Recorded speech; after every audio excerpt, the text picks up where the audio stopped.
there's primary and secondary emotions. And whenever a man says, oh man, I'm feeling angry and frustrated, I said, okay, what else? Dig a little bit deeper, because that's so culturally accepted. A man punching a hole in the wall, a man getting in your face, a road rage, those are culturally accepted. But usually there is another emotion hiding beneath that. Welcome back to the Glen Gilbert Connection. Today we're joined by Dr. Brian Licuanan, a psychologist with postdoctoral training and certified in cognitive behavioral therapy. Dr. Licuanan is also a martial artist and emotional strategist. We're diving into the silent crisis facing divorced men, the emotional patterns that shape relationships, and how healing begins with clarity, courage, and connection. Dr. Licuanan, thank you so much for joining me. I appreciate your time. Hey, thanks. Great being here. So tell us a little bit about your history and interest in psychology before we dive too deep. A little bit about my history, at least education-wise, PhD psychology, counseling psychology, as well as a master's in psychology with a clinical emphasis, but also a master's of science in a field called industrial organizational psychology, which a lot of people aren't very aware of. It has nothing to do with therapy, but these are your consultants in the workplace. These are your human resource directors that study behavior in the workplace. They look at culture. They look at finding the right employees for good fit. They design various instruments for employee selection, personnel selection. So there's a wide gamut of psychological work that I've been involved with along the way. I worked with adolescents who were severely emotionally abused. That was sort of my first introduction into the psychological realm. And then I worked for almost 15 years in residential treatment for adults struggling with mental health and substance addiction. Currently, I telehealth. I see outpatient clients across California, but also as well is I'm also a psychologist in what we call the crisis unit for the California Department of Corrections at a maximum security prison. So in addition to that, I enjoy doing what we're doing today, spreading mental health awareness through the National Alliance of Mental Illness, through Parents of Addicted Loved Ones, but I also enjoy becoming a guest on podcasts, write articles and stuff like that. So I think that's a big part of my mission, is to really spread mental health awareness, destigmatize it, and really enculturate people on the psychological realm and things that they can do to empower themselves. Nice, beautiful. Just a side note, shout out to month of November, I think it is Men's Mental Health Awareness Month. Yes. Just letting everybody know out there. So outside of your day job as a Brazilian Jiu-Jitsu practitioner, you provide clinical work as a therapist. What was the attraction to Jiu-Jitsu and how does it help you with your business? Yeah. Well, I did martial arts before. I was fortunate to grow up in a family that was exposed to sports, whether it be soccer, whether it be baseball and so forth throughout college, intramural sports. And I did compete in karate growing up as an adolescent. And then graduate school came, and so the gym was pretty much my level of athleticism, with the occasional touch football on Fridays at graduate school. But, my focus changed. And about 8 years ago, I enrolled my daughter into a Brazilian Jiu-Jitsu academy. And when I was watching her, it really sparked this passion in me and this competitiveness and so forth. I said, man, this is something that I can do. And what actually happened is she decided to compete in a competition. And so that was one of my commitments to her. So just 2 months into my training as a white belt, I entered a tournament. And and ever since then, never looked back. I've competed every single year in the past 8 years. And so it's just one of my passions. And definitely there's a lot of parallels, metaphors of what goes on in the mats and to real life in terms of putting yourself in uncomfortable situations, devising solutions, and recognizing there's a solution for every problem, and to really push that threshold of discomfort. And a lot of times we just sort of metaphorically tap out when things get a little uncomfortable, and which I believe is somewhat of a cultural challenge in our society today. As parents, we don't want our kids to be uncomfortable, and so we sort of, lack of a better word, enable them and prevent them from creating solutions and having failures. And so definitely jiu-jitsu every day is one of the most humbling sports. You could be the most athletic, the strongest guy in the world. I mean, they actually have world's strongest men, get on the mat with a much smaller person and they get tapped out very quickly. It's because it is a leveler. It's the one thing that you learn something every time, and you can expose a lot of your deficiencies and flaws. Right. And it's also a mental game, and that's why you see a lot of people like Zuckerberg of Facebook, and a lot of these other people who are attracted to the mental chess that it requires. Every single role can change and be different. Right. And so that's some of the reasons why I got attracted to it. And it's the best shape I've ever been in as well. Right. Yeah. I applaud you for getting out into to do competitions a couple months in. I think a couple minutes in for me, I tweaked my finger and I'm like, uh-oh. I'm like, oh no. Yeah. So Brazilian Jiu-Jitsu is a discipline rooted in control, flow, and resilience. How does this mirror psychological healing, especially for men and women navigating post-divorce identity shifts? Mm-hmm. It's a good question. That's a good parallel. Let me sit with that a little bit. So post-divorce, and working with a lot of clients who go through divorce,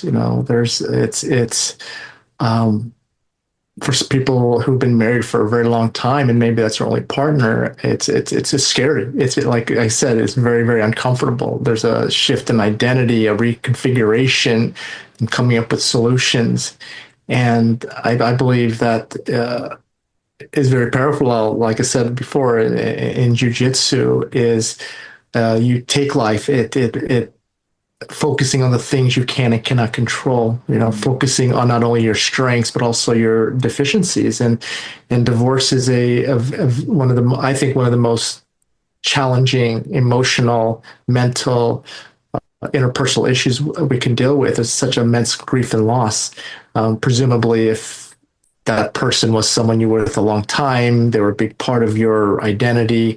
And of course, you add elements like kids. It's a really tough arena. And you mentioned resilience. That is one of the most defining factors confirmed with research. And another word for resilience is grit, that ability to bounce back, essentially. And what I find in the work that I do as a clinician and in jiu-jitsu and any sport, it's talent and skill can only take you so far. Right. And grit, and the people that really push themselves and are the ones who really thrive. And a divorce is a level of grit and resilience. Just take one day at a time, rather than focusing on what you have maybe gained and not what you've lost. And so that would be my initial parallel between divorce and what jiu-jitsu provides. Right. I understand. But next to a family member dying, divorce is like number 2 as far as psychological impacting. Yeah. I agree with that. Yeah. In your view, what does a sound mind, body, and spirit look like for a man re-entering the dating world, say after heartbreak or divorce? Well, if I may back up a little bit, one of my belief systems is I believe there's 5 major areas of one's life that lend to healthiness. But if we're neglectful in one or more of those, can result in unhealthiness. And so you mentioned a couple of them. Number 1 is our physical self. What do we do with our body? How do we treat our body? What do we put into it? How do we eat? How do we take care of it? Do we exercise? And all those aspects of the physical component are 1/5 of those 5 factors. And you have the mental / emotional part. It's how you think, how you regulate your emotions, or how do you navigate through emotional dysregulation, right? Is dysregulation is I'm distressed. And like I said, how we think. Are we a half glass full or half glass empty? Right. Are we solution focused or are we problem focused? Are we looking at the things we can't control or are we focused on the things we have no control over? So that's number two. That accounts for 1/5. Three is the social aspect. Are the things that are outside of us. These are relationships. These are friendships, romantic relationships, extracurricular activities, family involvement. And I add a fourth one is career. Career, because career is almost 50% when we're working in our life. If you think about it, or at least 1/3 of our life, 8 hours of a day minimum, typically speaking, and career is essential, important. The last component I talk about is spiritual, right? Spiritual is a broad umbrella. Spiritual could mean the belief in a higher power or God, or it could mean a deeper sense of self or purpose in life. And so those 5 areas are, I believe, essential and critically important for our well-being. And if we're not attending to one or more of those, if all we're focusing on our career, but yet we haven't taken care of our physical self, or we haven't taken care of our emotional self, it's going to catch up to us. And so it's so important.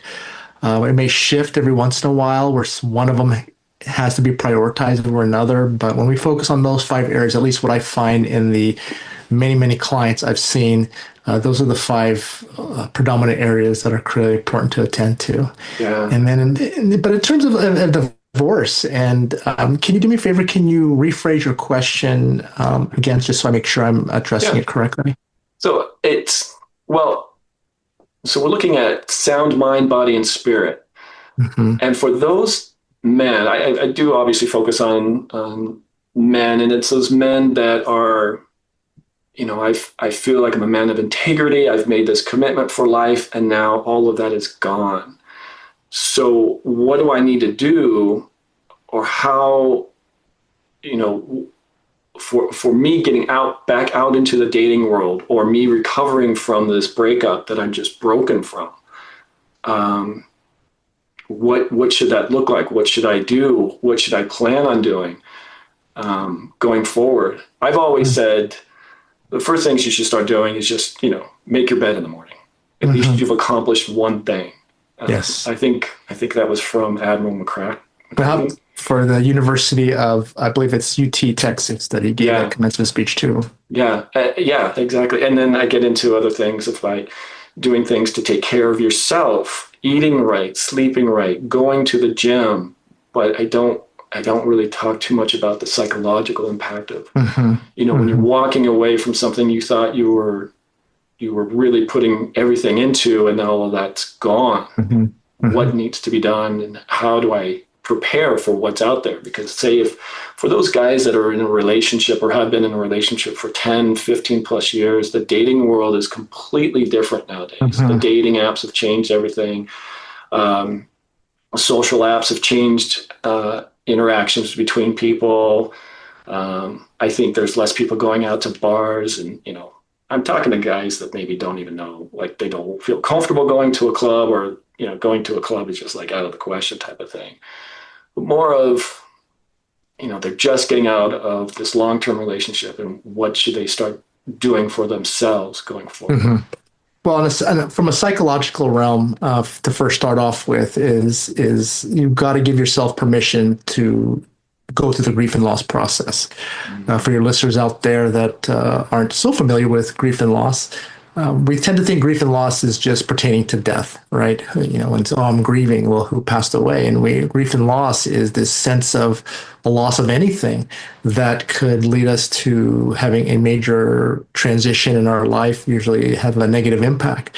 A divorce is one of those, a bankruptcy, a loss of job. You can grieve empty nest syndrome when your kids go to leave the home for whatever reason. Sure. You can get to a bad accident and lose a limb. You can have a medical diagnosis, a cancer diagnosis, and those are grief and loss. And so just real quickly, the stages of grief and loss are the shock and denial, right? The first stage where, oh my God, I don't believe it, or oh my God, we're getting divorced. You get served those papers, that lump feeling you feel that numbness. And then you got the anger part. Well, yeah, we want to direct to anger. We need to find a lightning rod. I'm going to be angry at him or her. I'm getting angry at the parents who influenced it, or I'm going to be mad at the job that causes it, or whatever else. How dare they? How dare they? And so we want that anger to, we need a lightning rod to focus on that anger. Right. And there's bargaining. Bargaining can be like, hey, if we get back together, I promise to be a better person. Or if you believe in a higher power, if you just help me find someone else, ease the pain of this divorce, then I promise to go to church often, right? And then you get the depression, right? Depression is, of course, a little less motivation to do things, feeling sad. There's a gamut of depression from mild, moderate to severe. And then there's acceptance. Acceptance to me is when you're at peace with that reality. Does that mean you forget? Does that mean you never think about the person or have any emotions during anniversary dates? Absolutely not. But it's to a point where I'm in living acceptance. I'm at a level of acceptance. I'm ready to turn the page. But the reason why there's some research that talks about a stage in between there is because sometimes people think that from depression, you're just going to wake up one day and, okay, I'm being acceptance, I'm ready to date again. And no, I like the one that some research talks about is that upward turn. And it's where I look at depression sometimes, depending on the levels, we're kind of stuck. You have a Jeep of some sort and you're stuck in the mud and you can't get out and exhausted and you're tired. The upward turn of those little movements, we're just trying to get out of that hole. And so from there, it's those, like we talked about earlier, it's those little things that you do. Go to the gym again, start returning calls, get back to work a little bit, find a new hobby. It's these micro successes. And then we work towards acceptance. And typically speaking, if I may share, there's two main distinctions. There's the normal grief, where some research talks about that no matter what you're grieving, loss of a child, which is probably one of the most difficult things to grieve, divorce, a bankruptcy, a job, that if you go through all the stages, you give yourself permission to be angry, to cry, to talk about it, to vent, about a year's time is typically speaking where we can reach that acceptance stage. Mm-hmm. There's complex grief where people don't go to those stages. I literally have people who 7 years never talked about the loss of a loved one. Mm-hmm. I had a gentleman who was divorced for over 20 years. His partner remarried and he still had his wedding picture sitting by his bed. And so that's complex grief. And complex grief can last years, sometimes a lifetime. And so just recognizing, that's what I would, to answer your question, that's what I tell whether divorced men or women is give yourself that allowance to grieve, but don't stay stuck there. Right. And so in addition to other things you're saying, it's those little micro successes. Stagnation is what you want to avoid. Stagnation in life, whether it be physically, mentally, and that's what happens. And sometimes people overcorrect. To avoid stagnation, they overcorrect. Oh, so I'm still going to date now. When I hear people that, I just got a divorce and I'm still dating, or we're separated and still dating. I'm not saying every case is the same, right. But you're not allowing yourself to grieve. You're just hyper avoiding stagnation. And when you don't do that, obviously you're not that complete person in that new relationships that you enter, and that usually can catch up to itself because there's unresolved issues there. So those would be my main things: is give yourself permission to grieve, be active in the grieving process, but continue to maintain micro successes, especially in those 5 areas of life. Right. Yeah. I was thinking about, kind of going back to the genesis of the question is guys are just broken because everything they thought about down the road, 10 years, 20 years, this is a house I'm going to die in type of thing is now gone. Mm-hmm. And they're not in that spot. I think also something hit me is like, when's a good time to start dating after a divorce? It's like, when should it be like, well, this is too soon, or it's been like it's been 20 years since my divorce. Should I go out and start dating now? Like, when would be a good time would you have to do it? Or is it this, per person, person-specific type of gig? Yeah, I mean, I wish I can quantify that, and that's just one of those things where you just can't quantify. And I think there has to be a real, true honesty with yourself, and that I'm healing, or I'm healed, and I'm heading in a good direction, right? And so that's what happens a lot is when we're wounded. For example, in this case, we date to sort of cover that wound, and we never really resolve those wounds. And that's where people will get into trouble, is at least in those relationships. And of course, we call the word the rebound, and that's what happens. And then you can get in a deeper emotional abyss when you continue to experience that. And what happens too, it can happen, is you create this level of apathy, right? And what then relationships, and you just don't care. But another thing too that's important is, we usually, when we experience a level of a traumatic experience, we create what we call these core beliefs. And so if someone was divorced because that partner left me, then we have this global representation of relationships are never going to last, or that all men can't be trusted, or all females can't be trusted. And so that's something, part of the grief and loss process, is that we have to move away from those, creating these very, very solid belief systems. We do that naturally as a coping mechanism, but people don't let that go. And I could tell you how many countless people are stuck there. They correlate the level of hurt, meaning to the level of the globalization of a belief system. You hurt me that much, therefore all things. It's no different than a dog biting you as a kid. Right. As you know, they create this protective layer that all dogs are dangerous. And yeah, I think there's a really survival mechanism, because if you get bitten by a dog, last thing you want to do is go to a group of dogs and start petting them. I think there's that. But when you don't process through and break those belief systems, then you can stay stuck and stagnant for a very long time. Yeah, it does. It sounds a lot. And I started finding myself falling into the similar trap of, like, because of one anecdotal experience, you're going to make a generalization. Mm-hmm. And it's like, whoa. I got to put brakes on that one, because that's just not sound. And what it almost does is forced me rather to start looking at, well, what was going wrong? What could have I have done better? What could have we have done better? And that, for me, it generated more questions as to, well, if I could have done this better, what was I doing wrong? And so it creates a lot of self-reflection to where you can start possibly improving yourself, because making a generalization is just going to kind of create a disaster.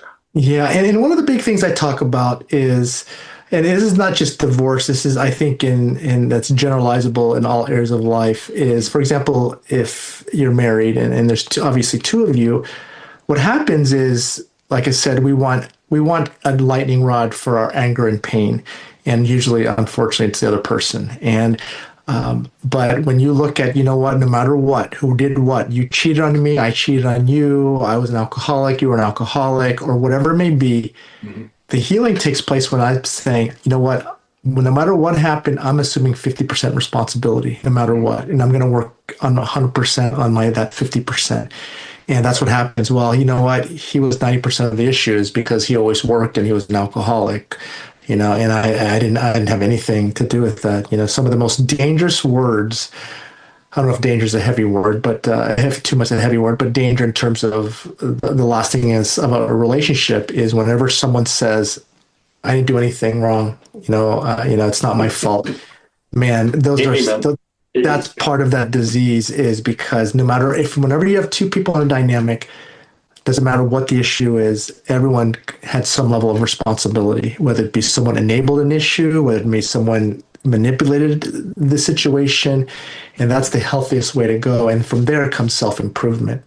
And then one thing I want to say to you, I just reminded me, is what happens a lot when people are in relationships, and that's why it's so important to maintain our identity, is a healthy relationship to me is this integration, right? This integration when you can separate. Right. What happens when people get into relationships because they're filling voids in the relationship, they become entangled. Another word we call that is enmeshed or codependent.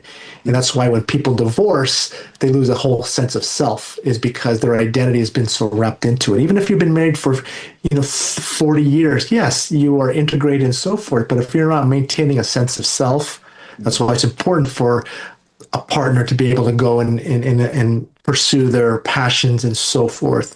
And maybe they do it together, right? I told you earlier off camera is that my wife and I both train jiu-jitsu, and she's been training for 3 years now. And that is our Thursday and Sunday gig. And yeah, we're partners and so forth. And it's this maintaining our identity, but this integration that we have as well.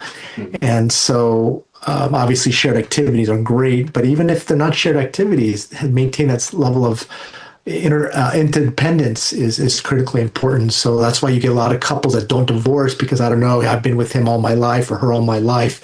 And so when we're in that realm, we've got to work on more of an integration of into the relationship rather than a enmeshment. Yeah. I think if you can find someone that you have synergy with, it's very powerful. Very powerful. Mm-hmm. So what role does family crisis intervention play in helping men and women rebuild after divorce or separation? So are there like key strategies that consistently help families recalibrate? Mm-hmm. And are you referring to, let's say, a divorced family where there's kids involved and they're trying to parent again? Or are we talking about, what are you referring to? Are you referring to, hey, they're just going their separate ways and I don't want anything to do with you? What are you referring to, if you don't mind? Sort of the latter. Maybe they're still amicable. They still have a relationship for the children, but they're separated. It's children custody is divided by 50-50 every 2 weeks, type of switch off. But it's like the family's separated. Well, I think one of the biggest things, the biggest barriers for acceptance, like I mentioned earlier, is our natural tendency is to blame, find fault, and I call it the lightning rod. And the most unhealthy divorce dynamics are those family members who continue to blame the other person, don't look inward at their own fault. And unfortunately, the kids become sort of on one level the pawns, or they become the mediators in that. And that's one of the worst things you can do. Is I tell people all the time, don't talk bad about your partner. There's nothing good. It's poisonous. It's a lot of distress for the kids, and they end up being angry and resentful. It's not uncommon where some kids or teenagers or even adult kids say, I'm done with this. Go your way. I'm not doing this. And so it's going to be very important. That's part of the healing process is, like I said earlier, instead of that blame, there's a saying, when you're doing this a lot, pointing, remember there's 3 fingers pointing right back at you. Right. There really is. And we do that. She did that. He did that. So you know what? We both had a role in it. We're no longer compatible. And so one thing I also tell people to do if they're officially divorced and really moving that direction, and there's kids involved, focus on your relationship as parents, no longer as this romantic relationship. And that's what happens a lot. It's like, oh my God, this and that, and now kind of still love them or not. And you have to decide. If are we going to focus our energies on being the best parents we can be amicable and compatible on that level. And it's very hard for people to blend those two. We're separated, we're working on a relationship, but then we're going to be parents. It really confounds the issues. And like I said, the big one is taking self-responsibility, leave the kids out of it. Do not let them be the channel of communication, talking bad. And because you're also teaching the kids on how to navigate through adversity, that we don't take responsibility, we blame other people. And trust me, it's a bad place for the kids to be involved, whether they're adolescents, they're kids, or they're even adults. Is keep that between you and them, and don't spew poison about your partner. Yeah, don't use the children. You reminded me of a statement by James Sexton, the famous divorce attorney out of New York, talked about, I think, in one case where I think one of the parents was. And it's just, if you write it out, if you type it out, it looks kind of like somewhat benign. But if it's verbalized, it's like, did he bring you a jacket?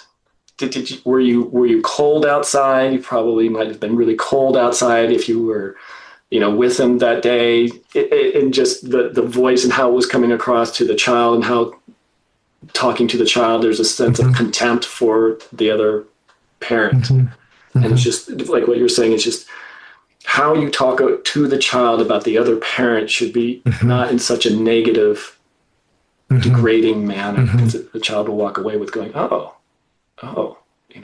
he dad or mom might have been really bad because dad or mom is thinking, saying bad things about him or her, that kind of thing.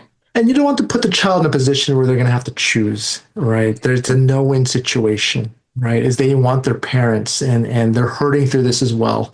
And a lot of times, unfortunately, selfishly, is we need someone to co-sign our pain. And unfortunately, kids can be those people, right? You can have all your friends and they're going to co-sign all they want. And of course, that's going to happen. But, you want the kids. And of course, there's custodial issues involved with a divorce. But if I may say one thing, too, I know we're talking about divorce, but sometimes things that we can do before we divorce. And Gottman are researchers that talked about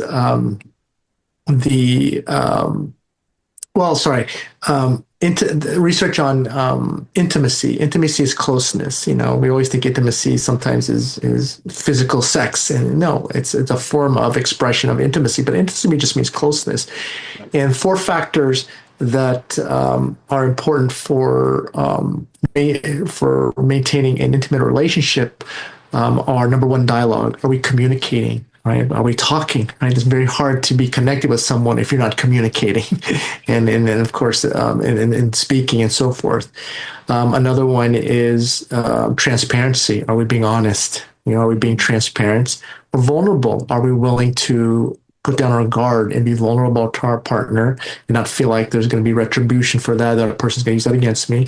And there's a reciprocity, right? There's a give and take, what they call equity, which is fairness in a relationship. The higher degrees of unfairness in relationship, right? I'm working all the time and you're not doing anything else, or I do all the housework, take care of the kids, and you don't participate in that. That creates a level of inequity that leads to dissatisfaction. So for your listeners out there, right, if you are with this divorce and so forth, just ask yourself, those 4 things. Are we communicating in dialogue? Are we having reciprocity? Are we being transparent and vulnerable, which are critical factors in maintaining intimacy? Sure. No, it's very important. I wanted to shift a little bit to, again, men coming out of a relationship where they're broken. So I think in today's society, I believe men have become, it's where shaming men has become somewhat normalized, and in ways that make it feel socially permissible. And so looking at those guys that are coming out of a relationship or are still in a broken relationship, how impactful do you think is shame on self-confidence, and what can guys do about it? Yeah. Shame to me is one of the most powerful. There's a couple ones, a lot of emotions that are very powerful, but shame is one of them, and guilt and fear are those 3. And you're right. I'm very big on people who use just their words out there flippantly, right, easily. And one of the big things, as that get labeled with men is narcissist. Hey, he wanted to go hang out with his friends. Boom, he's a narcissist. I think that's one of the words that are just used too loosely.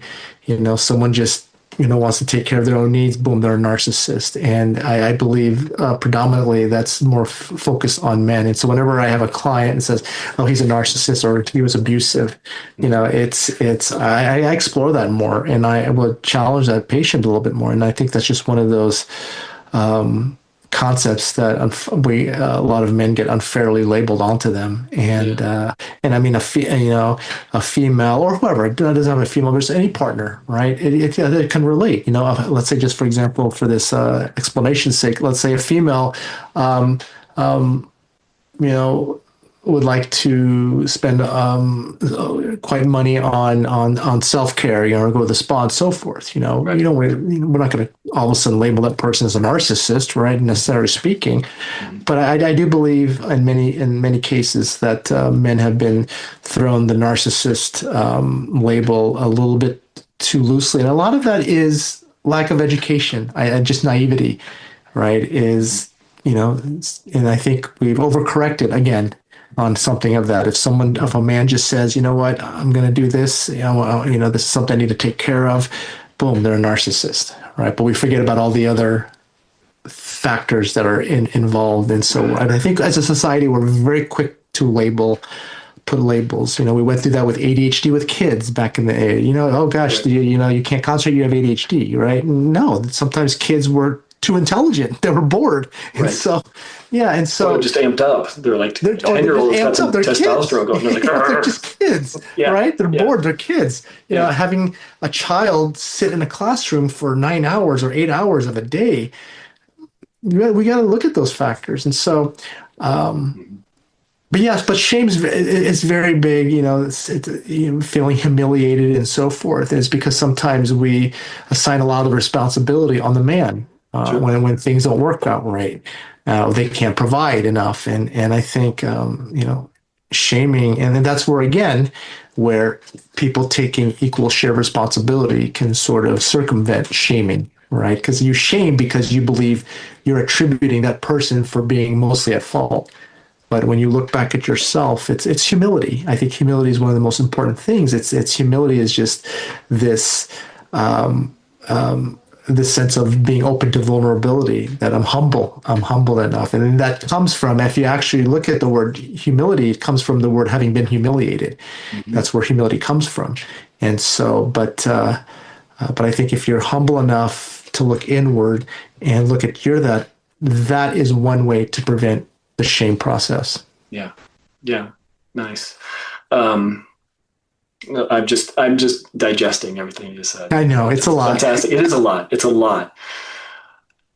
So we're going to shift a little bit again to something a little more serious. According to the CDC, men self-delete around 3 to 4 times higher than women.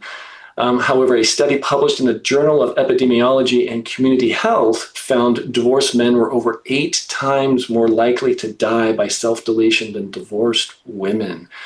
I'm curious as to, why do you think that is? And, what can we do as a society? What could we do better with this information? Just to clarify for listeners as well, self-deletion referring to someone taking their own life, suicide. So, research consistently showed the statistics between men and women and successful suicides and so forth. And so, on a very gender level, generally speaking, women are typically more likely to engage in what we call parasuicidal behaviors, talking about it, cutting on themselves, but not actual taking their life in that regard. And they're more willing to talk about things that they're struggling with. Men, the reason why they tend to have more successful suicides is because they're generally speaking, they're less likely to talk about what's going on, and the means to which they do it are violent, shooting themselves, jumping off, crashing a car, and so they're a little more likely to engage in more violent means of self-deletion.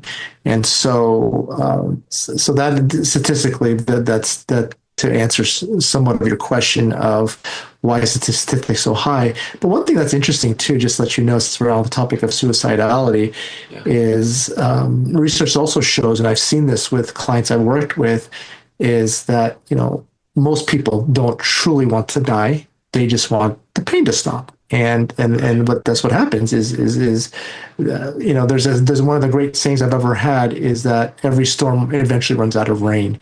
It can't rain forever, right? The pain, whatever else, and sometimes we feel like it's never going to go away. Even the loss of a loved one, every storm eventually has to it will run out of rain, and so. So I think it's really important for men, and I do believe, at least in America, we're seeing a cultural shift that we are destigmatizing. Men are being more open to talk about how they're feeling, And it's okay to talk about that I feel a certain way. And that alone, when you connect with someone, right, that hormone called oxytocin, that feeling of connection makes you feel better.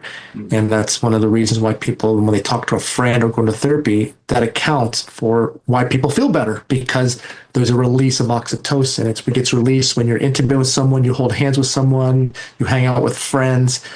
That level of the feel-good hormone is released. And so, but yeah, but suicide is very real, and we don't take it lightly. If someone keeps talking about suicide or threatening it, obviously that's not normal. Sometimes, well, you're really manipulating. If you really want to kill yourself, you would have done it. But so that's that. And the other thing I wanted to say is many people who attempted suicide and survive had reported changing their mind at the last minute. Yes. At the last second. Sorry, not even last minute, last second. Yes. And many people, it's sad to know that how many people actually change their mind after jumping off a bridge or regretting after they shot themselves or taking a copious amount of pills, actually had a change of heart and unfortunately didn't make it. So just know, and just asking someone, how are you doing, can actually save a life. You don't think it can, right? If you see someone who's down and out, just saying, hey man, thinking about you. A text to saying, hey, you'd be amazed of how much that can actually get someone out of that window of wanting to end their life. I think several thoughts are coming to my head as far as I've listened to other clinicians talk about suicidal behavior. His name's Dr. K. I think he's an MD, psychiatrist, and he talks about how his clients that have been successful with suicide do not show any kind of symptoms, do not show anything as far as like, hey, I'm thinking about doing this. They just almost seem in a state of calmness. And then you also reminded me of, I follow Ryan Terabon, and he was looking at the people that were committing suicide off of the Golden Gate Bridge. And I don't know the numbers of people that were successful, but some people have survived. And to confirm what you're saying, he said something very, very similar as to apparently as they're falling, they wish they didn't do it. And then they're able to come back and talk about it afterwards. It was a mistake. And on that level too, is because they've interviewed people who have jumped over off bridges like the Golden Gate Bridge, and then they did survive. Is that they said that had someone just asked me, "Are you okay? Do you need help?" That would have changed their mind, right? And that would have been enough for them to reconsider. And what you mentioned earlier, that there's some people who are very quiet about it because mental health, it looks different, right? You can have someone who's smiling and laughing, going to work, very successful, and then they end up killing themselves. I believe, at least for me, and this is just my own anecdotal, I believe those type of people are what we call outliers. Those people where they present a certain way, you never guess, like, God darn it. It's like, wow, that came out of nowhere. I think those are on the bell-shaped curve. Those are outliers. Most people who end up taking their life, they fall in that medium range where it's a perfect storm, right? They're going through a divorce, a bankruptcy, they're having arguments, the depression, they're deteriorating, their activities of daily living, of showering and eating have gone. They're no longer participating in activities that they engaged in. Their substance abuse has increased. Those were most of the people fall in that category, because sometimes people think like, well, gosh, they've been planning that for months and years. Yeah, there's some people that do that. But I believe the outliers of people who actually commit suicide is this small window where it's a perfect storm. And the reality is you can get out of that window very quickly by just engaging and talking with someone or someone reaching out to them. I had a client before who literally had a gun in his car, very successful man, but going through a divorce. And they were going through custodial issues. And he pulled over on the side of the road and called 911. He said, I have a gun beside me. I want to kill myself. And the dispatcher had traced his locations, California Highway Patrol came, took him to the hospital. He was actually discharged from the hospital that day. Wow. Is because it was that brief moment and he was no longer in that place anymore. And of course, they took his gun from him and so forth. But still, that window, we think suicide is this long, drawn-out process. For some people, it can, but most people, they just need some level of hope that there's something worth living for, and just reaching out to someone saying, I care about you, you matter, you're of value, can literally save a life. Right. It reminds me of, well, I have a couple questions leading into my next question, but it has to do with family members, or even just loved ones of someone who might be struggling emotionally or psychologically. And, I'm thinking specifically of a family member who might be constantly threatening suicide, or they've made several attempts at suicide. I guess coming from, I think you labeled it as a point of desperation as a family member, or how are they to help this other person that's struggling emotionally or psychologically? Yeah. I can, again, back up a little bit to kind of preface how I'm going to approach this. Yeah. Is, I talk about, you're referencing the book I had written, and I talk about the disease, right? There's no unifying definition of disease, right? The World Health Organization, the American Psychiatric Association, the American Medical Association, Webster's Dictionary, all have these varying definitions of a disease. Of course, we have a medical disease, right? Diabetes, you have a psychiatric disease like depression. But to me, the way I define disease is any entity that causes problems in your life and typically is chronic. And that, with that said, we all have some version of a disease, right? And it doesn't have to be in the DSM or the American Medical Association book, but it could be anything. It could be greed. If that's something that's been chronic in your life and caused problems, that's your version of disease. And so we're all in some form of recovery as well. But I do talk about this disease as a separate entity, in the world of Alcoholics Anonymous and so forth, in the rooms in that level. People talk about it, disease always in the corner doing push-ups, right? Your alcoholism really never truly goes away, so to speak. We've learned to manage it and respect its capabilities, but it's always somewhere in the corner doing push-ups. And that's no different than if your diabetes or A1C level normalizes, or your blood pressure normalizes after having hypertension. It's always going to be a prospect in the corner if you allow it to. And so, but when I talk about the disease, there's this I refer to as this separate entity, like this living entity, because when we can understand something's behaviors and frame of thinking, we can devise a plan for it. So I also talk about this, what I call why people struggle. 80% of why someone struggles when it's their disease is valid, right? They may have had troubled upbringing, abuse, they had, come from low socioeconomic status, if that pertains, or they have a congenital disease. But I also talk about this, what I call this 20%. There's an 80-20% model. 80% are valid reasons. 20% is what I call the manipulation part of the disease. That's part of the disease that creates this barrier. And there's thousands of ways we manipulate. And so, like, that's, sometimes people think that, okay, someone with suicide, oh my God, they're threatening it. It's not really real. That's not part of the disease. And that disease could be a cry for help. It could be trying to get their needs met or their way of seeking validation. And so for suicidality, that's not normal behavior, so to speak. It's not healthy behavior, if anything. Even if someone's threatening it, even if they're using it to manipulate, you don't give me my car, I'm going to kill myself. That's not normal behavior. And our job is to help them obviously change that behavior. But whenever someone says something like that, they're using suicide as some form of manipulation. One way you could say it is, hey, you sound like you're in a really tough spot. I want to be here for you. I can't help you in the way you need. How can I best help you? Let's get you the help that you need.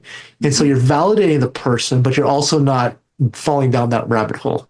Right. Of okay, I'll get whatever you want. Okay, gosh, you want that car? You want $100? Here's $100.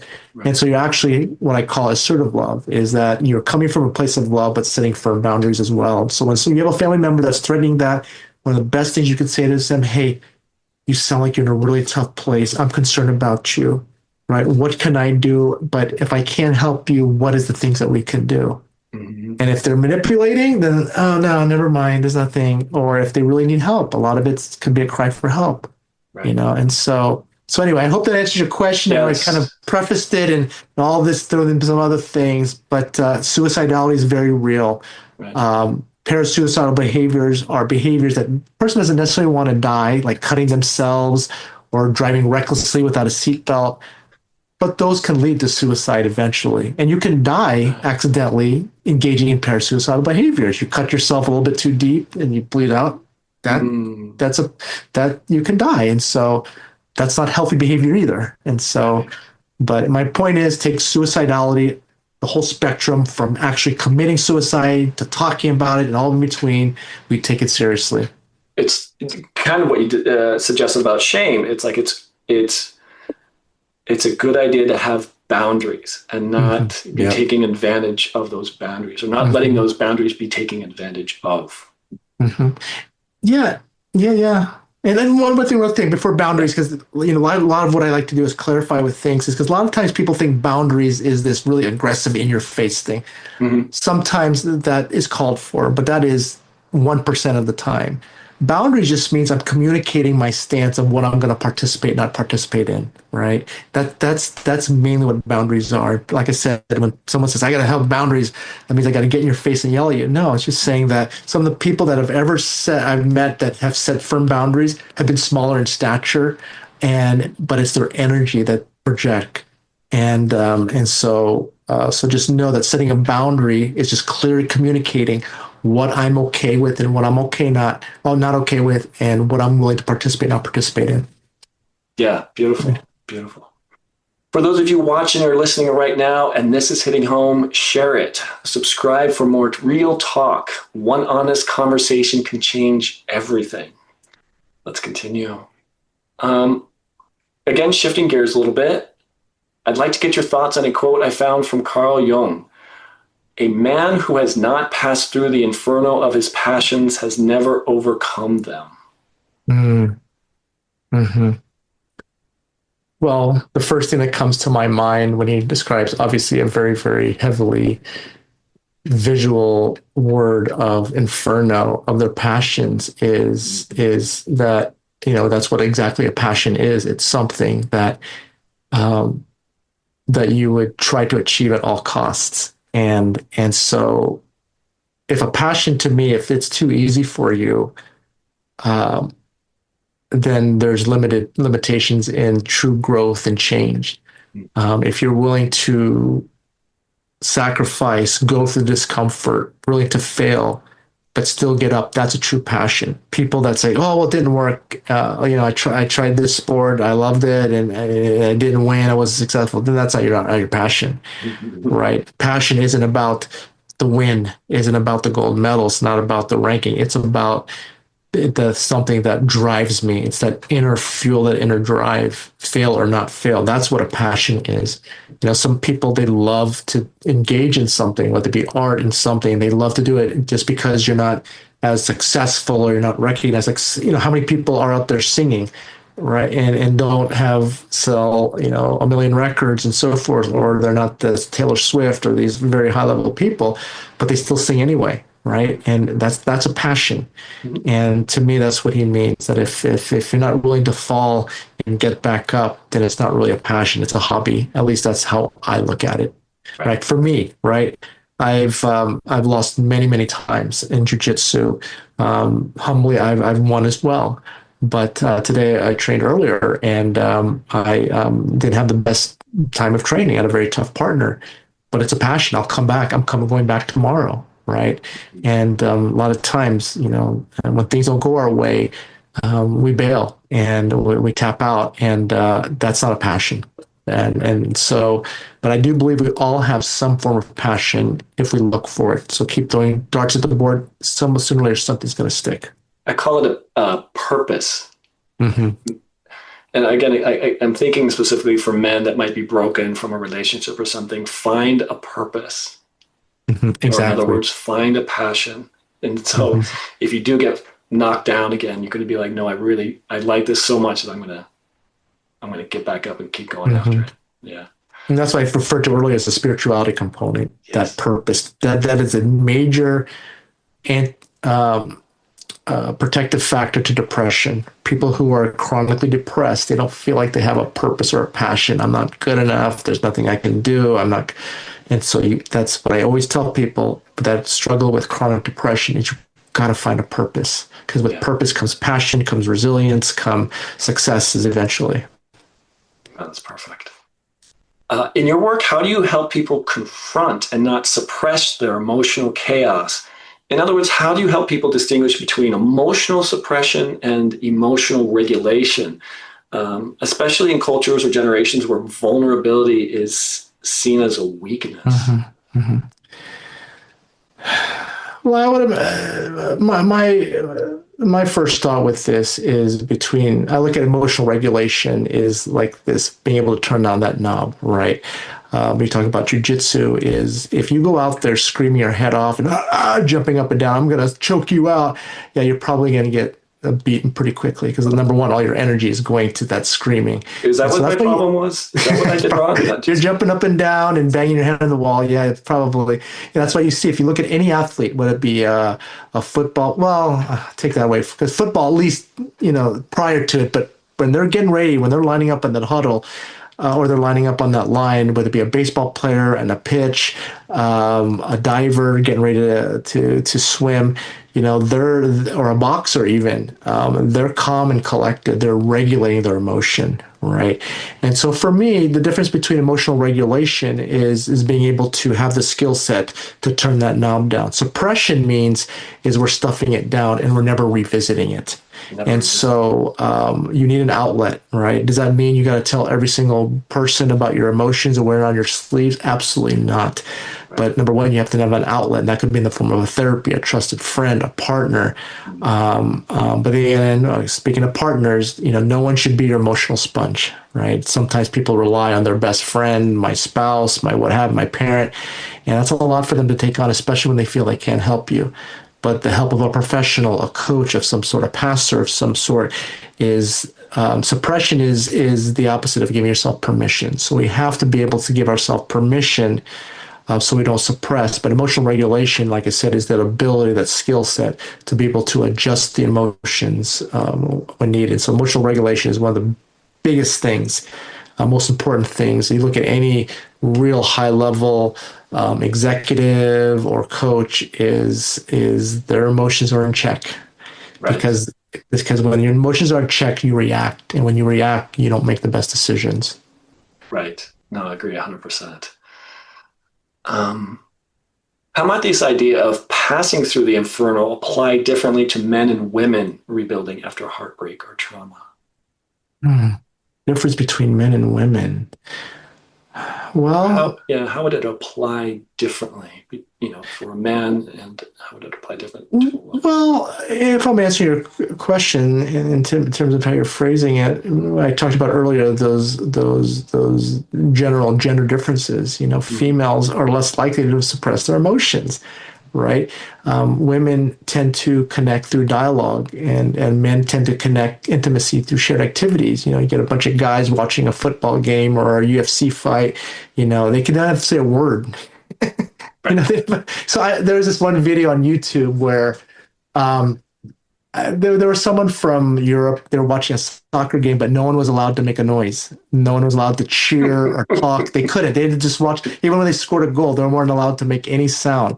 Oh, wow. But they were connecting. You could tell they were just connecting with no dialogue. And so, generally speaking, and so regarding that, women, they tend to be more open and engage in talking and less suppression. So that would be my kind of the how that plays out differently. And so, but like I said, at least for America, we are starting to see a lot more destigmatization. I don't know if I mentioned this earlier, but I work with as a psychologist in the crisis unit of a maximum security prison. And you get a lot of these prisoners who, unfortunately did some heinous things, talking about, man, I need to talk to my therapist more. I need to talk about my feelings more. And it's a big part of their getting better and resetting and hopefully being re-released, is that there's this destigmatization that it's okay. One of the whenever I see a big athlete cry, right, that's strength. Daniel Cormier, who is one of the best UFC fighters, Hall of Famer in the UFC. I mean, he would cry a lot. He would cry after a win, a loss, and that's healing, man. To me, that's more impressive than someone that's going to be stoic, right? But it's not. Yeah, I think Mike Tyson was doing that too after every Mike fight. Tyson, yeah. So, Yeah. Well, Mike Tyson definitely made a change, in the way he thinks and so forth, and so, but yeah, I mean, that takes a lot more strength to be able to be comfortable in your skin enough to do that. Yeah. Being stoic has its place to some degree, but if you're not allowing yourself to decompress, and you unfortunately get that in a lot of professions that don't give you permission, whether it be law enforcement, and if you're not decompressing that, if you're not, it's gonna manifest itself in other ways: anger, resentment, hopefully not on the job, and relationships and marriages. And so you have to have that outlet to be able to release that. Yeah, I love the sports analogy, and I'm just picturing a couple guys watching the soccer match. They're not saying anything, but they keep looking at each other, like, that kind of thing. And about athletes crying, I'm in the Seattle area, and as everybody knows, the Mariners just lost their chance to get to the World Series, right? And Cal Raleigh, I think he was the home run leader this year in Major League Baseball, 65 total for the year. You could tell he was just, after their loss to the Blue Jays, it was just, you could tell he's been crying. Mm-hmm. Mm-hmm. Yeah, and and when you get to that point, it's a great thing to also to teach your kids as parents, is that it's okay to cry. It's how you recover from it. Right. It's okay to, and that's what happens is, whether it be we're coming from a good place. And one of my other sayings is, just because you're coming from a loving place doesn't always mean it's the right or the best place. Mm-hmm. And so allowing your kids to identify emotions and give them it's okay to be sad. Mm-hmm. Right. One of the worst things I believe you could tell someone is, stop crying. Why are you crying? I'll give you something to cry about. Walk it off, bro. Yeah, walk it off, bro, and just say, wow, you sound really hurt from that. What can we do to change it? What are we going to do different about it? How are you going to be better because of it? And so you've got to give that arena for anybody to be able to express it. We won't have emotions if they weren't part of our human condition. They are an important part. It's our gauge, but it's not our only gauge. It's one form of information and data. Right. I think the way you described emotional suppression versus emotional regulation is really important for guys too. I think that was a really good point. Do you think modern therapy sometimes over focuses on regulation and underemphasizes the value of emotional intensity? Emotional intensity, focusing more on emotional regulation and not so much emotional intensity? Mm-hmm. Yeah. I am not quite sure. If you can define for me, in your words, what you mean by emotional intensity. The question comes from, maybe, let me repeat it. Sometimes over focuses on regulation and underemphasizes the value of emotional intensity. So I'm thinking of men who feel so overwhelmed, but just, don't feel comfortable expressing how overwhelming they feel to somebody, versus over focuses on regulation, where I think you kind of pointed on it. It's like, just walk it off, just rub some dirt on it, just don't let it bother you, type of thing. Yeah.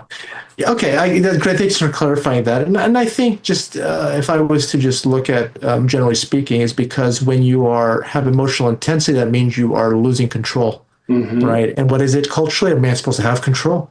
You're supposed to have control. Is there appropriate times and not appropriate times? Like for me, or like for can a firefighter,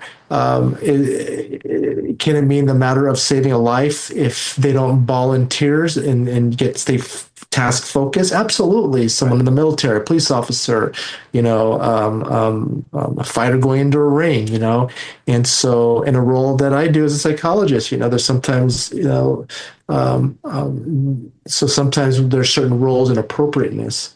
But yeah, I think what it is that stigmatization or shame that when we experience emotion, right, especially the more intense means the more weak correlates to the weaker we are. Right? There's a direct correlation. The more emotional intensity there is, the more weak we are, and that's not true. You can invent and just let you know, too, since we're talking about men, there's the 5 universal emotions. I don't know if you're familiar. It's happy, sad, mad, glad, and disgust. Right? Happy, mad, sad, glad, and disgust. No matter where you're in the world, they can relate to it. Other emotions that anyone can relate to? Embarrassment, yeah, absolutely. But at least one research talked about those are the universal emotions.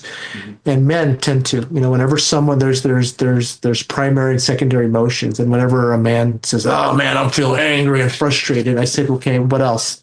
Dig a little bit deeper, because that's so culturally accepted. A man punching a hole in the wall, a man getting in your face, or road rage, those are culturally accepted. But usually there is another emotion hiding beneath that. I feel scared. I feel vulnerable. I feel lost. I feel left out. I feel incompetent. And that's where the real healing takes place. And I'm not saying anger and frustration are invalid. They're very valid. But there's a deeper layer to that where I think a lot of healing can really take place, and authenticity can. Shifting gears again. The Stanford prison experiment revealed how quickly people conform to roles under pressure. How do you see this dynamic play out in relationships, especially when men feel they must perform for women as protectors or providers? Okay. Do you want to briefly, for your listeners, just real briefly, I can do it as well, so they know what the Stanford experiment was? The way I understood it was, I think students enrolled in this experiment, and some were given the role as a guard, and some were given the role as a prisoner. And what happened was, from my understanding, extraordinary, as the guards became overly aggressive, and the prisoners became, I don't want to say submissive, but it was like, okay, how else do I put it? They knew they were incarcerated, if you will. Yeah. So exactly. Yeah. Just to clarify, so 24 college students, most research that you find out there are college students. And that's where sometimes generalizability can be tough. But yeah, so this experiment back then, probably before they had a lot of ethics and rules, Stanford experiment was 24, I believe, male students were what we call randomly assigned, that they were into these groups. You either became a prison guard or you became a incarcerated person. And so they had the uniforms and everything. And they actually had to end the experiment after, I believe, almost 6 days, is because the emotional toll it took. And so when those people, right, just put on those prison guard uniforms, is they became acting out that role, is they became very abusive, very just very authoritarian and so forth. And then the prisoners felt helpless and hopeless, and it became so emotionally damaging they had to end it. And so, yeah, so that's a little bit of a brief limit of that experiment. And so to your question is, can you do me a favor? Can you repeat the question? Sure. So that experiment, the Stanford prison experiment, it revealed how quickly people conform to roles under pressure. So how do we see this dynamic play out in relationships, especially when men feel they must perform for women as protectors or providers? Yeah. And that's the thing. And if, like I said, I always look for positives, and we are seeing a shift generationally, again, in America, because that's what I could speak to more intelligibly about. But we're seeing a shift in gender roles. We're seeing a lot more men become domesticated, stay-at-home dads, right? You see women delaying marriages and having kids to pursue education, be more independent. Because I think on some levels, unfortunately, those women that you see, and I still see to this day, is where they commit their life to being a homemaker and a parent, and then the marriage doesn't last, and here they are without an education, and they're on their own, they're struggling to get on their own feet. But you're seeing in certain professions, right? You're seeing a lot more male nurses in the nursing field. It used to be obviously a predominantly female field, and so you're seeing, of course, women being in high-level positions, CEOs and high government positions.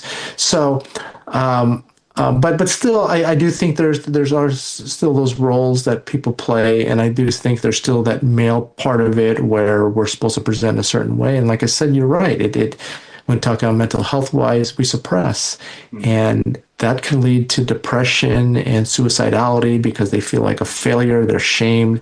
They feel like they're not good enough. They feel like that they are pigeonholed into these roles, and if they don't achieve it, then they lose a sense of purpose and meaning.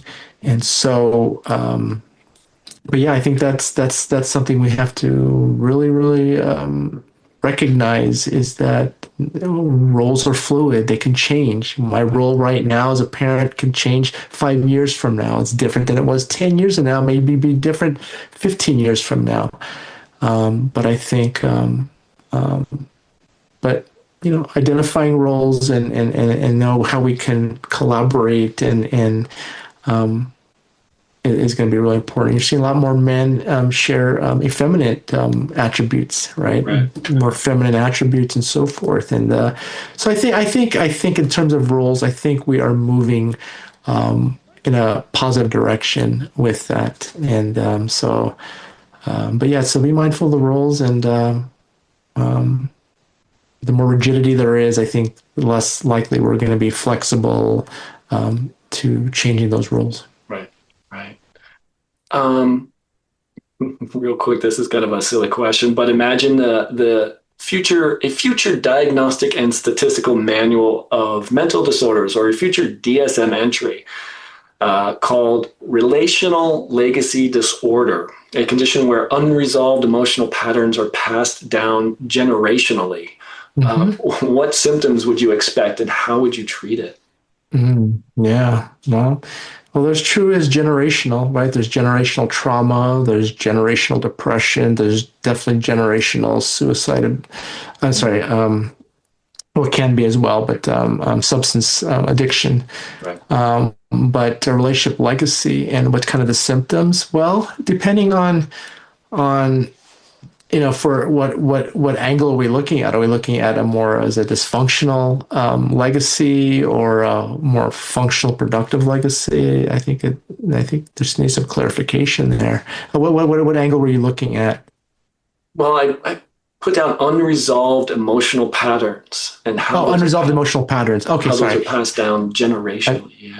And so the way it can look like is suppression. You have these certain attributes of like what defines weakness and strength, like, hey, machoism, pull your pants up, get through it. And we, a lot of times there's this comparison. Well, when I was your age, we didn't have this, or when I was your age, we just got through it. And you really create this moat between generations, and we see that a lot. And there's no generation different than others. I hear generations, well, your generation is a lot different than ours, or a lot worse than ours. No, my generation when I was a kid probably was a nightmare to the generation prior. And so when we sort of have this elitist that my generation was better than yours, things may have changed to some degree, but they all have their issues that they to navigate through. But yeah, emotional, it would be, I think, very certain roles and how to behave, right? Like I said, don't talk about their emotions. It's a sign of weakness, what roles people play in. That would be my idea. And I think, like I said, conversations, revising those roles and teaching. It's okay to teach people to be resilient and strong, but it's also okay for people to tap into, hey, it's okay to be vulnerable, to lose, to struggle as well. And to me, it's not so much the struggle, it's how you get out of the struggle. Yes, is of course. The great learning lesson that you can teach kids. Right. Absolutely. 100%. So let's talk a little bit about your book, How to Get Your Resisting Loved One into Treatment. Okay. So what was the genesis of the book, and how are you defining, tough love and enabling? Okay. Yeah. Well, thank you for bringing that up. So my book, the way it happened is one thing that I also like to do is I like to give talks, right, to the National Alliance of Mental Illness. For over 15 years, I've been helping support groups. I give talks here and there, and of course in my clinical practice. And what I had found is that there were some very, very consistent patterns of struggles with families who have loved ones who are struggling with mental health or addiction. And it was very formulaic. I would give a talk, and it was the same questions that these families would ask, and it was my same responses to some degree. And I was always asking myself, is there not something out there, like a guide, or anything out there, which I thought there were?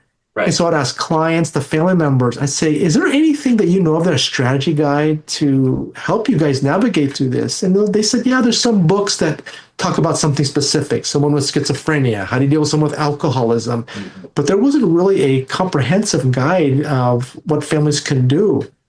And so I finally realized that, wow, there's a little bit of a gap here in this knowledge. And so I was thinking about it for quite a few years, and it was the advent of the pandemic where I was getting canceled appointments, and I said, this is the time. And so I just started typing it out. And again, it was formulaic. I was just typing out the topics that would come up so consistently across the board. And then I was just typing. Of course, it cleaned up over time. But it was what I believe is the answer to a lot of the missing questions and knowledges out there. And so the biggest chunk of my book is what I call the 25 must-knows. These are the 25 essential knowledge I think any family knows, whether you're an educator yourself, you're brand new to mental health, you've been navigating through mental health for a long time. It's what I believe are the very thematic struggles out there, right? For example, if I may share, one of them is whenever I ask people struggling with substance addiction or family members who have a loved one struggling with mental health or substance addiction or unhealthy coping mechanisms, I ask them, give me 3 words on why you use marijuana or cocaine, or why does your loved one continue to use painkillers? I say, because it works. They never get it. They say, oh, well, to escape pain, or they'll give me all these 3-word variations, or to be heard. Those aren't wrong, but more simple than that, because it works for what it was originally intended, right? You drink a little alcohol to take the edge off before a work meeting. Yeah, you're going to keep doing it. What happens is the more you need of it, the more counterproductive, as you know, it becomes. Right. But because it works. And so that is one knowledge that, and when I tell people, they're like, oh yeah, it works. Because when you fight with people on why not to do it, mm-hmm. but you validate them and says, yeah, it works really good. Let's sign for some other things, because we know, drinking alcohol every day probably isn't the most efficient and effective ways to deal with that. And there's other ways to do it. But when you validate them, rather than always arguing, hey, stop drinking alcohol, it's going to be bad for your liver, the natural human condition is to resist that. See, I get it. It freaking works, dude. But how is it working for you now? Right. I got 5 DUIs. 5 DUIs, my wife divorced me. They're not working too well. Right. But so that's where the genesis of the book came. It's what I believe is a solution guide, a strategy of re-empowering the family to get their loved one to a place where they hopefully accept some help. Yeah. You remind me you can't just tell someone, just don't do it anymore. It just mm-hmm. doesn't work. I'm reminded of this movie. It has Joe Pesci and Rodney Dangerfield. I'm totally dating myself. It's from the 80s. Rodney Dangerfield is supposed to, cut out all of his bad habits so he gets this large inheritance. And Joe Pesci's his buddy. And he's like, yeah, man, you just quit smoking. He had like a cigarette. He's, mm-hmm. It's easy. You just quit it. And he puts it out. See, no problem. And then he immediately lights up and has another one, That's you can't just tell someone to quit, because that's not giving them a full answer. It's not helpful at all. Yeah. Tell us a little bit about the disease vaccine and why that is a success for long-term recovery. Mm-hmm. Yeah. So the disease vaccine, right, is the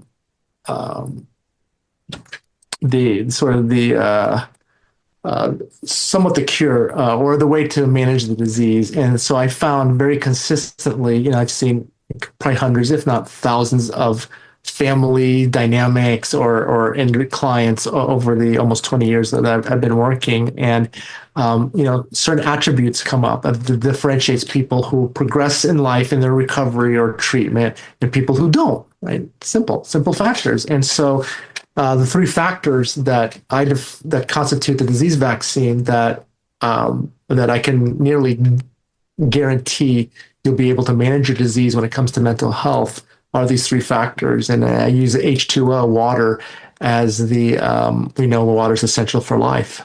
But H2O, 2 H's and an O, the first one is honesty, right? You got to be honest with yourself and others. If you're not honesty, you harbor secrets. You harbor secrets; those turn into resentments, and resentments are unresolved anger that almost always points back at yourself, no matter what's happened. And humility, that I'll talk about later. Humility is respecting what I'm up against, right? For me, again, as a jiu-jitsu competitor, if I disrespect the capabilities of the person, oh man, that guy kind of looks old. He doesn't look like he really works out in the gym. As you know, in jiu-jitsu, that your day can end very quickly. You can fall asleep very quickly. Very quickly. Yeah, very quickly. And so that's one of the great craziest things, and that's why I love jiu-jitsu, is that you see these young teenagers, these underdeveloped or skinny is another word, teenagers who are tapping out full-grown adults. Right. And it's because of the leverage and technique, especially when you see females being able to sort of manhandle an adult person or male. It's such reassuring, right? And so being humble, respect the capabilities of your disease, right? You disrespect hypertension, right? Oh man, I'm just going to just eat and whatever else, and you know what can happen there. And then open to direction is open to direction, being humble enough to be open to direction and feedback. Those three qualities are the most consistent, that when people are successful, in this case, sobriety, recovery, and people who don't, they have or are deficient in those factors. Right. No, that's awesome. That's great. So final question. If you could sit down with Carl Jung and ask him one question about modern masculinity and emotional healing, what would it be and why? Not to put you on the spot. What is his take? What I would say, Carl, Dr. Jung, how would you define toxic masculinity? Right? Is it are men getting a fair shot? Right? Is there a misrepresentation of a belief system that creates, like I said, right? Toxic masculinity. And I don't know this. Has there ever been a term toxic femininity? I think that's coming up now too. It's coming. I've heard, so like this question is kind of like, what would you ask about modern masculinity? But I've also heard like toxic masculinity coincides with not historical, but like historical masculinity. All of these types of, putting anything masculine is just a negative. It seems to be in like today's society, right? And I would think it'd be really interesting on his take on that and how he would define it. And because it is I think kind of a topic that's kind of becoming more and more spread. It's like, well, what does it mean to be masculine? And are we defining masculinity as just toxic, or are we looking at other aspects of masculinity that are actually beneficial for us? And that would be my second question to that is that where do you see, Dr. Jung, where masculinity, where role does it play today? And you're right, exactly right. I believe there's an overcorrection, is that if you're masculine, therefore you must be on some level toxic, or you're narcissistic, or same level for like a female. If you're a certain thing, therefore you must be this. And so I believe generationally we've done overcorrections. You being a pharmacist, look what happened with the whole opiates, right? Now you get true people. I've seen people in their 70s and 80s who are truly in pain, and they are not being able to they're discontinuing their opiate medication. It's an overcorrection because unfortunately some people became dependent on it, and they're very good. So there's an overcorrection there. And so I believe that's what we're seeing right now, is an overcorrection, right? From females being sort of, and very much so, misrepresentative or marginalized and so forth, but there's an overcorrection, right? And we see that in every arena. And so, Carl, Dr. Jung, where would you see the overcorrection is, and how do we get back to a more balance? Because we are seeing a lot more females having more masculine traits, more masculine having more effeminate traits. So where do you see it going from 20 years from now, Dr. Jung? Yeah, no, that's wonderful. So Dr. Licuanan, where can people find you? Yeah. Well, you can. I have a website. I don't know if you're going to put it down in the I can notes, put it. but drbrianlicuanan.com. That's all lowercase DRBRIAN as in Nancy, LIC as in cat, UAN as in Nancy, AN as in Nancy.com. You can find me on Instagram at Dr. Licuanan as well. And so those would be the main ways where you can reach and find me. Nice. And your book? Where can people find your book? Their book is on there. It's on Amazon, on Kindle, and hardback. But you can also find it on my website. On my website, I have a lot of media appearances that that's on there and articles that I've written. So it's a great way to start. You could see a little bit of the summary of my book on there as well, and there's a direct link to Amazon as well. You're gonna get it. Is it on Audible? Not yet. That's one thing. A workbook's been thrown out to me and an Audible. Yeah. So that might be in the works at some point. Nice. Well, Dr. Licuanan reminded us today that emotional healing isn't just about therapy. It's about reclaiming identity, rewriting patterns, and choosing legacy over silence. Whether you're rebuilding or supporting someone who is, keep choosing legacy over isolation. Until next time, stay grounded and keep connecting. Dr. Licuanan, thank you so much for joining me again. I really appreciate your time. Thank you for the conversation.